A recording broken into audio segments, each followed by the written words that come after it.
Alamin din natin ang naging kaganapan, Henry, sa...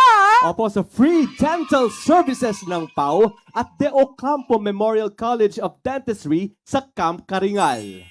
Kaisa ng Public Attorney's Office ang De Ocampo Memorial College of Dentistry sa pagbibigay ng tulong sa mga kababayan nating persons deprived of liberty o PDLs.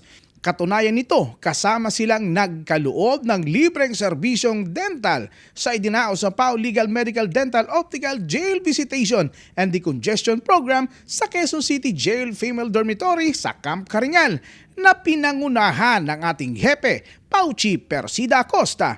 Katuwang din niya sa mga ganitong aktibidad ang mga kawani ng PAO. Katulad na lamang ni Ma'am Mikey na aming nilapitan upang tanungin kung paano sila nakakatulong sa aktibidad. At kanya naman itong idinitali sa amin.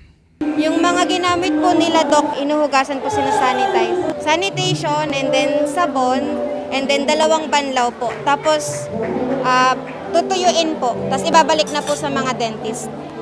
Isa sa mga matagal ng kasangga ng PAO sa free dental services ay ang De Ocampo Memorial College of Dentistry. Kaya makikita ang kanilang team na puspusan sa kanilang pagsiservisyo sa ating female PDLs. Napansin namin si Doc Caroline, isang volunteer dentist na tila kinakausap pa ang kanyang pasyente habang binubunutan ito.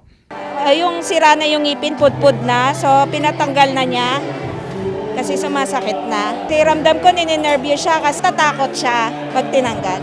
Kasi minsan pwede silang mahimatay sa takot. Yun, pag kinakabahan.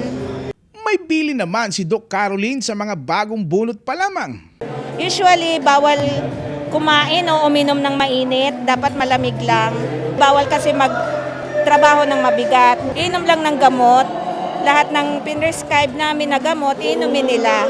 Mahalaga na mapangalagaan ng bawat isa ang kanilang dental health upang maiwasan ang pagkakaroon ng iba't ibang oral diseases na maaaring makaapekto sa kanilang kalusugan upang hindi ito maging hadlang sa nalalapit nilang pagharap sa panibagong hamon ng buhay sa oras na itinadhana na ang paglabas nila mula sa piitan. Para sa #Pala News, ako si Gerald Dranyes, Persida Acosta, Hustisya para sa masa, katarungan laban sa kahirapan.